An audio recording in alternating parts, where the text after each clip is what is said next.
మీ జాతకం ఎలా ఉంటుందో తెలుసుకోండి. వెంటనే జేకేఆర్ గురుగారి అపాయింట్మెంట్ తీసుకోండి.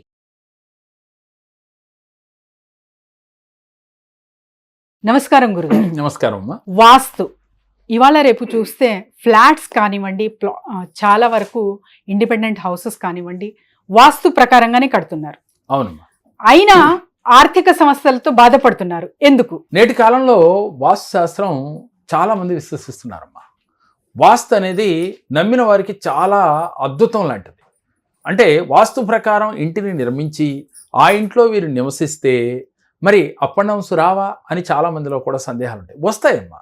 ఎందుకంటే వాస్తు ఎంత బాగున్నప్పటికీ కూడా వీరి గ్రహస్థితి అనుకూలత లేనప్పుడు వాస్తు ప్రభావం ఏమీ చేయలేదు. దీనికి ఉదాహరణ ఏంటంటేనమ్మా, వీరికి ఎప్పుడైతే గ్రహస్థితి ఎప్పుడూ ఒకరికి అనుకూలంగా ఉండదు. ఆస్ట్రాలజీ ప్రకారం గ్రహస్థితి మైనస్ అయినప్పుడు వాస్తు ఉన్న ఇంట్లో ఉండటం వల్ల మనకి కొంతమేర కష్టాల నుంచి బయటపడతాం, కానీ 100% బయటపడలేము.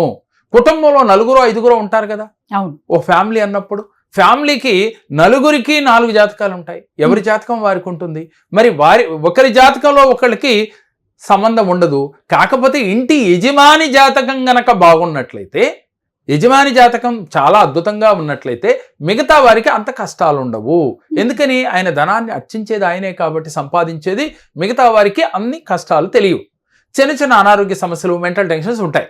వాస్తు అనేది ఎప్పుడైతే బాగోలేని ఇంట్లో వీళ్ళు ఉన్నారనుకో అమ్మా, ఇప్పుడు ఏమవుతాయిరా, గ్రహస్థితి ఎప్పుడు ఒకలాగా ఉండదని చెప్పుకున్నాం. అప్పుడు మనకి వాస్తు సమస్యలు కూడా తోడయ్యి వీరిని మరింత బాధ పెడతాయి. అంతేగాని గ్రహస్థితి బాగోకుండా ఉండి ఎటువంటి వాస్తు ఇంట్లో ఉన్నా కూడా వీరికి అద్భుత ఫలితాలు రావు. కాకపోతే వాస్తు చాలా అద్భుతంగా ఉన్న ఇంట్లో వీళ్ళు ఉన్నప్పుడు వీరి గ్రహస్థితి బాగోపోయినప్పటికీ కూడా కొంత కష్టాలు తగ్గుతాయి. అంటే ఈ వాస్తు ప్రభావం చేత కష్టం వచ్చినప్పటికీ కూడా వాటిని అధిగమించగలుగుతారు. అంతే తప్ప కష్టాలు పడకుండా ఉండలేరు. మీరు అడిగిన క్వశ్చన్ అదే. 4 ఉంటే ఇంట్లో ఎందుకని కష్టాలు వస్తున్నాయి, మరి వాస్తు ఇంట్లోనే ఉంటున్నారుగా అని. వాస్తు అనేది ఒక 10-20% మాత్రమే మన పైన ఉపయోగపడుతుందమ్మా. అంటే గ్రహస్థితే మెయిన్. పూర్వజన్మ కర్మల యొక్క ప్రభావం ఈ గ్రహస్థితి ఏర్పడుతుంది. దానివల్ల వీరికి అప్ అండ్ డౌన్స్ ఉంటాయి. ఎప్పటికీ ఒక వ్యక్తి జాతకం ఒకలాగా ఉండదు, మారుతూ ఉంటుంది. కాబట్టి ఈ మారుతున్న సమయంలో ఈ వాస్తు యొక్క ఎఫెక్టు మన మీద అనుకూలంగా ఉన్న సమయంలో వాస్తు ఎఫెక్ట్ ఇంకా అనుకూలత కలిగిస్తుందమ్మా. ఎప్పుడైతే వీరికి మైనస్ ఉన్నప్పుడు కొంత తీవ్రతను తగ్గిస్తుంది. అలా ఈ యొక్క వాస్తు ఉపయోగపడుతుంది. అంతే తప్ప పరిపూర్ణ వాస్తు ఇంట్లో ఉన్న, వాస్తు తప్పు ఇంట్లో ఉన్న వీరి గ్రహస్థితి బాగోనప్పుడు మాత్రం వాస్తు ఏమీ చేయలేదు. ఈ సత్యాన్ని అందరూ తెలుసుకోవాలి. ప్రతి ఒక్కరికి యూస్ఫుల్ అవ్వే రెమెడీ వాస్తు ప్రకారంగా గురుగారు. తప్పకుండా. చాలా మందికి వాస్తు సరిచేసుకునే ఓపిక లేనప్పుడు, అంటే చాలా మందికి మరి ఇప్పుడు వెళ్తే ఒకసారి గోడ తీసేయాలి అని మనం చెప్తూ ఉంటారు చాలా మంది. వాస్తవంగా అంతంత రెమెడీలు చేయలేనప్పుడు ఏం చేయాలంటే, సహజంగా ఆ ఇంట్లో కొన్ని యంత్రాలు ఉంటాయమ్మా. అది ప్రాణ ప్రతిష్ఠ చేసిన యంత్రాలు. అవి గనక ఎక్కడైతే ఏర్పాటు చేయాలో వాళ్ళకున్న అంటే వాస్తు ఇబ్బందులను బట్టి అక్కడ యంత్రాన్ని ఏర్పాటు చేసుకుని వీరు ప్రతినిత్యము కూడా దైవారాధన చేస్తూ, దైవ బలం వీరికి తోడుంటూ, మనోనిర్భరంగా ఉంటూ, నాకు ఏమీ కాదు, ఈ వాస్తు తప్పు ఉన్నందువల్ల నాకు ఇబ్బందులు వస్తాయనే ఆలోచన మీ మైండ్లో గనక విత్తనం పడింది అనుకోమ్మా, దాని ప్రభావం పావలాను ₹1 ఉంటే రూపాయికి, ఈ ప్రభావం రూపాయికి 90 పైసలు ఉంటుందిరా. అంటే మన మానసికంగా వీక్ అయిపోతాం. మాలాంటి వాడిని ఎవరో తీసుకెళ్ళినప్పుడు మీకు ఇక్కడ వాస్తు తప్పు ఉందండి అని ఒకసారి చెప్పొచ్చాను. చెప్పిన వెంటనే అది సరి చేసుకోలేరు వాళ్ళు. సరి చేసుకోలేనప్పుడు ప్రతి సెకను కూడా వీరు మానసికంగా వీక్ అయిపోతారమ్మా. లా ఆఫ్ అట్రాక్షన్ ఏం చెప్తుంది? మీరు ఏదైతే ఆలోచిస్తారో అదే జరుగుతుంది అని చెప్తున్నారు. కాబట్టి మీరు మానసికంగా దానివల్ల నేను ఇబ్బంది పడతాను అని పదే అనుకుంటూ ఉంటే ఆ వాస్తు ప్రభావం రెట్టింపై తీరుతుంది. అంటే 100% విన్ని ఇబ్బందులు పాలు చేస్తుంది.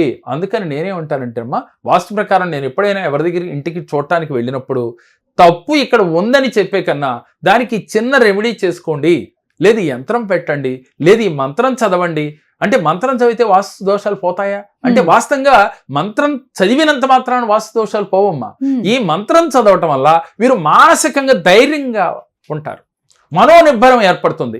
గురువుగారు చెప్పారు ఈ యంత్రం పెట్టమని, ఈ మంత్రం చదవమని, నాకున్న వాస్తు దోషాలు తొలగిపోయి నేను ఏదైనా సాధించగలను అక్కడ వాళ్ళు ఏమొచ్చిందమ్మా, లా ఆఫ్ అట్రాక్షన్ తెలియకుండానే వాళ్ళు వాడుతూ ఉంటారు నేను చెప్పిన ఈ మాట వల్ల. అంతేగాని ఈ గోడ తీసేయాలి, ఇది రిమూవ్ చేయకపోతే నువ్వు ఇంకా పతనం అయిపోతావు, ఇలాంటి మాటలు చెప్పడం వల్ల వీరు మానసికంగా వీక్ అయిపోయి అక్కర్లేని కష్టాలని కొనుక్కు తెచ్చుకుంటారమ్మా. పదే పదే ఏది తలిస్తే అది మనకి తిరిగి వస్తుంది అని మనం చెప్తున్నాం. వాస్తవం కూడా అంతే. ఒకడు భగవంతుడు దర్శనం కోసం ప్రార్థన చేస్తూ ఉన్నాడు, వాడికి ఏదొక రోజు భగవంతుడు కలలోనో లేక వారి మనసులోనో లేదు పక్క మానవుడి రూపంలోనో ప్రత్యక్షమై వారికి సహాయం చేసి తీరుతాడు. అలాగే వీరేం ఆలోచిస్తున్నాడు, నాకు వాస్తు తప్పుంది కాబట్టి నాకు ఎప్పుడు కష్టాలే, నేను దరిద్రుడిని, నేనేమి చేయలేని వాడిని, చేతగాని వాడిని, దానివల్ల నాకు ఇన్ని ఇబ్బందులు వస్తున్నాయని ప్రతినిత్యం భావిస్తున్నాడు కదా. తదాస్తు అంటుంది, యూనివర్స్ తదాస్తు అంటుంది, పంచభూతాలు తదాస్తు అంటాయి. వీరి జీవితం ఎప్పుడు కూడా కష్టాల వలయంలోనే ఉంటుంది. కాబట్టి ఏది తప్పు ఉన్నప్పటికీ కూడా మానసిక ధైర్యం చాలా ముఖ్యమమ్మా. వాస్తు తప్పున్నా, గ్రహాల అనుకూలత లేకపోయినా ముందు మీరు మనోనిబ్బరంగా ఉండాలి. నన్ను ఇవేమీ చేయలేవని చెప్పి మానసికంగా వీక్ అవ్వకుండా బలంగా ఉండాలి. బలంగా ఉండి మానవ ప్రయత్నం చేస్తూ అప్పుడు దైవం యొక్క అనుగ్రహం కోసం వీరు కొన్ని ప్రార్థనలు, మంత్రాలు, అలాగే ఇలాంటి యంత్రాలు పెట్టడం వల్ల మీకు మనోధైర్యం పెరిగి దైవ బలం తోడయ్యి వాస్తు బలం కూడా చేకూరుతుందమ్మా. అప్పుడు అంతేగాని మనం ఆ థాట్లో ఉండటం వల్ల జీవితంలో ఎదగలేము, ఇంకా అనర్థాలకు గురవుతామమ్మా, టెన్షన్లకు గురవుతాము. ఏ చిన్నది జరిగినా నాకు ఆ వాస్తు వల్లే వచ్చిందని ఒక అపనమ్మకం పెట్టుకుంటాం, ఇబ్బందులు పాలవుతాం. వాస్తు అనేది మనకి మంచి వెలుగు, ఇంట్లోకి గాలి వెలుతురు పుష్కలంగా ఉండాలి తల్లి. దీనితో పాటుగా కొన్ని వాస్తుశాస్త్రం ప్రకారం కొన్ని నియమాలు ఉన్నాయి. అవి ఆచరించుకుంటూ ఎదరికెళ్ళినట్లయితే వారి జీవితంలో చిన్న వాస్తు దోషాలు ఉన్నప్పటికీ కూడా వాటిని ఇలా గనక కరెక్ట్ చేసుకుంటే జీవితంలో ఉన్నతంగా ఎదగలుగుతారమ్మా. ఉన్నతంగా వీరు కోరుకున్న జీవితాన్ని పొందగలుగుతారు. గురుగారు, వాస్తు ప్రకారంగా కొన్ని కలర్స్ కూడా చూస్తూ ఉంటాం. సో ఈ కరెక్ట్ అంటే సౌత్ డైరెక్షన్ లో ఈ కలర్ ఉంటే చాలా మంచిగా కలిసి వస్తుంది. అవును. సో కలర్ కి వాస్తుకి నిజంగా సంబంధం ఉందా? వాస్తవంగా ఏంటంటేనమ్మా, ఇది కూడా చాలా మంది చెప్తున్నా. కలర్ థెరపీ ప్రకారం గదుల్లో రంగులు మనిషికి చాలా ఎఫెక్ట్ ఇస్తూ ఉంటాయి. వాస్తవంగా నేనైతే ఒకే ఒకటి పూర్వం రోజుల్లో మన తాతలు ముత్తాతల టైంలో వైట్ రంగు తప్ప ఇంకో రంగు వేసేవాళ్ళు కాదు. ఎందుకని అంటే వైట్కి ఒకలాంటి ప్రశాంతత ఉందమ్మా. అంటే సున్నం వేసేవాళ్ళు మనం చెప్పుకుంటే, ఆ సున్నం వేయటం వల్ల మనకి ఆ సున్నానికి ఏముందమ్మా, ఇంట్లోకి నెగిటివ్ని రానివ్వదు, అలాగే పురుగులు అలాంటివి కూడా దరి చేరవు, కీటకాలు అవి రాకుండా చేస్తుంది. రాను మనం ఏం చేస్తున్నాం అంటే పెయింట్లు వేస్తూ ఉన్నాం, రకరకాల పెయింట్లు వేస్తున్నాం, కెమికల్ కలిసిన పెయింట్లు కూడా వేస్తున్నాం. దానివల్ల మనకి సైడ్ ఎఫెక్ట్స్ వస్తుంది. నేను కూడా వేసాను, 90కి వేయలేదని చెప్పట్లేదు, కాలంతో పాటు మనం మారాల్సి వస్తుంది. అయితే ఎప్పుడూ కూడా లైట్ కలర్సే వాడాలమ్మా. దక్షిణానికి ఒక రంగు, పడమరకు ఒక రంగు, వాయువ్యం ఒక రంగు, ఇలా వేయటం వల్ల అంత సక్సెస్ ఏమీ ఉండదు. గతంలో నేను కూడా చెప్పాను, ఏమని, ఆగ్నేయంలో ఎరుపు వేసుకోండి, లేకపోతే మెరూన్ వేసుకోండి, ఇలా చెప్పుకుని ఉన్నాం. లేదు మన పూజ గదిలో పసుపు వేసుకోండి, పసుపు రంగు అని చెప్పాం. ఎందుకని అనంటే పసుపుకి ఏముంది అందరికీ తెలుసు కదా మనకి, అంటే భగవంతుడితో మమేకమయ్యే కొన్ని రంగులు ఉన్నాయమ్మా. అందువల్ల ఏంటంటే అక్కడ పూజా మందిరం కాబట్టి అక్కడ మనం పసుపుని వేసుకోండి ఇలా చెప్తూ ఉన్నాం. అయితే మనం ఇంకోటి ఏం చెప్తున్నాం, బెడ్రూమ్ లో పింక్ కలర్ వేసుకోండి అని చెప్తున్నాం. ఇలా ఎందుకని ఈ కలర్ చెప్తున్నాము అంటే ఇంట్రెస్ట్ ఉన్న వాళ్ళు వేసుకోవచ్చు. వాయువ్యం మూల స్కై బ్లూ వేసుకోండి అని చెప్తూ ఉన్నాం. ఇలా చెప్పడానికి రీజన్ ఏంటి అంటే ఈ కలర్ థెరపీ ప్రకారం ఇలా రంగులు వాడాలి. అసలు నాకు ఎన్ని వద్దు సార్, మనసు ప్రశాంతంగా ఉండాలి, ఆ ఇంట్లో ఉన్నప్పుడు నేను ఆనందంగా ఉండాలి, మా ఫ్యామిలీతో ఆనందంగా గడపాలనుకున్న వాళ్ళు లైట్ కలర్స్ వాడుకోవటం వల్ల ఉత్తమోత్తమైన ఫలితాలు వస్తాయమ్మా. లైట్ కలర్స్ వాడటం వల్ల లైటింగ్ బాగా పెరుగుతుంది. ముఖ్యంగా ఆ గదిలో లైటింగ్ బాగా ఉండాలంటే చుట్టూ వాల్స్కి లైట్ కలర్స్ ఉండాలి. ఆ లైటింగ్ బాగా ఉంటే మనకు అన్ని కనపడతా ఉంటాయి. రెండు, మనం దాన్ని చూసిన వెంటనే కలర్ని చూసినప్పుడు మనమే చూడ ఒక డార్క్ రెడ్ చూస్తే మన మైండ్లో ఒకలాంటి ఆలోచన వస్తుంది, ఒకలాంటి థింకింగ్ వస్తుంది. అదే విధంగా కలర్ థెరపీ ప్రకారం కూడా రంగుల వల్ల కొన్ని ఇబ్బందులు ఉన్నాయి, కొన్ని లాభాలు ఉన్నాయి. కాబట్టి మీకు మనసు ప్రశాంతంగా ఉండాలి, హ్యాపీగా ఉండాలంటే లైట్ కలర్స్ వాడటం అంత ఉత్తమోత్తమం లేదు అని చెప్పొచ్చు కదా. సో మరి చాలా మంది వాస్తు కోసం ఎదురు చూస్తూ ఉంటారు గురుగారు. అంటే ఒక ఫ్లాట్ కొంటున్నాము, లేకపోతే ఒక ప్లాట్ అయినా సరే కొంటున్నాము అంటే ఇది కరెక్ట్ డైరెక్షన్ లో తీసుకుంటున్నామా అవునమ్మా అని చూస్తూ ఉంటారు. సో వీళ్ళు మిమ్మల్ని సంప్రదించాలంటే ఎలా అంటే తల్లి, ఎవరైతే ఈ వాస్తు డైరెక్షన్ చూపించుకోవాలి అనుకున్నవారు, ముఖ్యంగా పాత ఇళ్ళు కట్టేసేసి నేను తప్పు చేశాను, దీనివల్ల వాస్తు తప్పు ఉంది, గోళ్ళ పడేయాలి, ఇలాంటి భయాలతో ఉండక్కర్లేదమ్మా. ఈజీగా వీళ్ళకి రెమెడీస్ ఇచ్చి వాళ్ళు ఎప్పుడైతే మమ్మల్ని అప్రోచ్ అయ్యారో ఆన్లైన్ ద్వారా కావచ్చు, ఆన్లైన్ ద్వారా అయితే వీడియో కాల్ ద్వారా కూడా చెప్తూ ఉన్నాం మా వాస్తుని. అంటే రాలేని వాళ్ళకి డైరెక్ట్గా దగ్గరగా ఉన్నట్లయితే డైరెక్ట్గా వాళ్ళ ప్లేస్కి వెళ్ళి దాని డైరెక్షన్ ఇవ్వడం జరుగుతుంది. ఆన్లైన్ ఆఫ్లైన్ రెండు ఉన్నాయి.